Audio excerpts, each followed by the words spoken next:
যদি তোমার ক্ষমতা থাকে করে দেখাও, বলো না করার পরে এমনি শহীদ পরিবার আহতরা ছেড়ে যাবে, এটা ঢোল পিটে কোনো লাভ হবে না।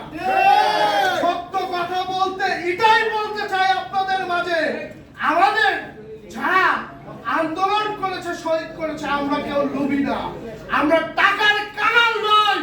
আমাদের ভাইরা যারা শহীদ হয়েছে তাদেরকে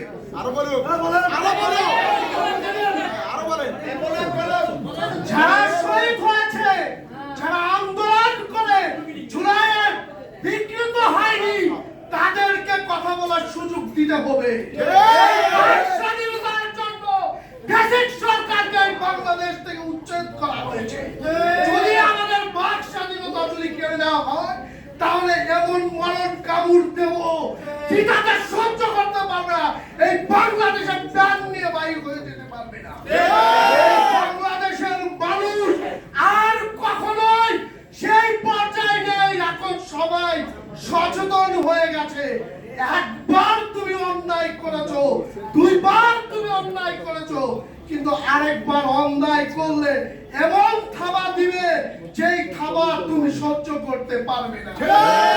সত্য কথা বলতে, আমাদের যদি অধিকার যদি ফেরত চাই, আমাদের যদি অধিকার চাই, তাহলে সর্বপ্রথম আমাদের একতাবদ্ধ থাকতে হবে। আপনাদের কথা বলে আমি শেষ করতে চাই ভাই। এখানে অনেক বক্তারা দিয়েছেন, অনেক বক্তব্য দিয়েছেন। আমি দীর্ঘদিন আমি অসুস্থ ছিলাম, আমি মিডিয়ার সামনে ওরকম ভাবে আসিনি, কিন্তু একটা জিনিস তো দেখেছি। আমি একজন কেন্দ্রীয় সমন্বয়ক, ঢাকা বিশ্ববিদ্যালয়ের স্টুডেন্ট। আমি আমার জীবনে দুটো দৃষ্টিশক্তি হারিয়েছি। আমার মা কি কোনো পাপ করেছিল? আমি কি কোনো পাপ করেছিলাম? আমার ভাইরা কি কোনো পাপ করেছিল? করেনি। তাহলে আমার কেন চোখ দিতে হলো? চোখ দিয়েছি, বেশ করেছি, কিন্তু এই দেশের তো সেই সার্বভৌমত্ব, স্বাধীনতা ফিরে আসতে হবে।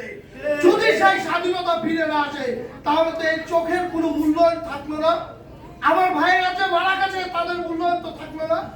এই মূল্যায়ন করতে হবে, আর এটা আমরা তারেক জিয়ার কাছ থেকে আদায় করে দেবো ইনশাআল্লাহ।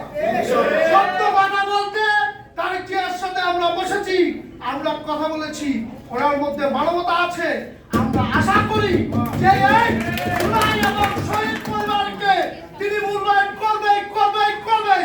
আর যদি না করে কিভাবে করতে হবে সেটা আমাদের জানা আছে।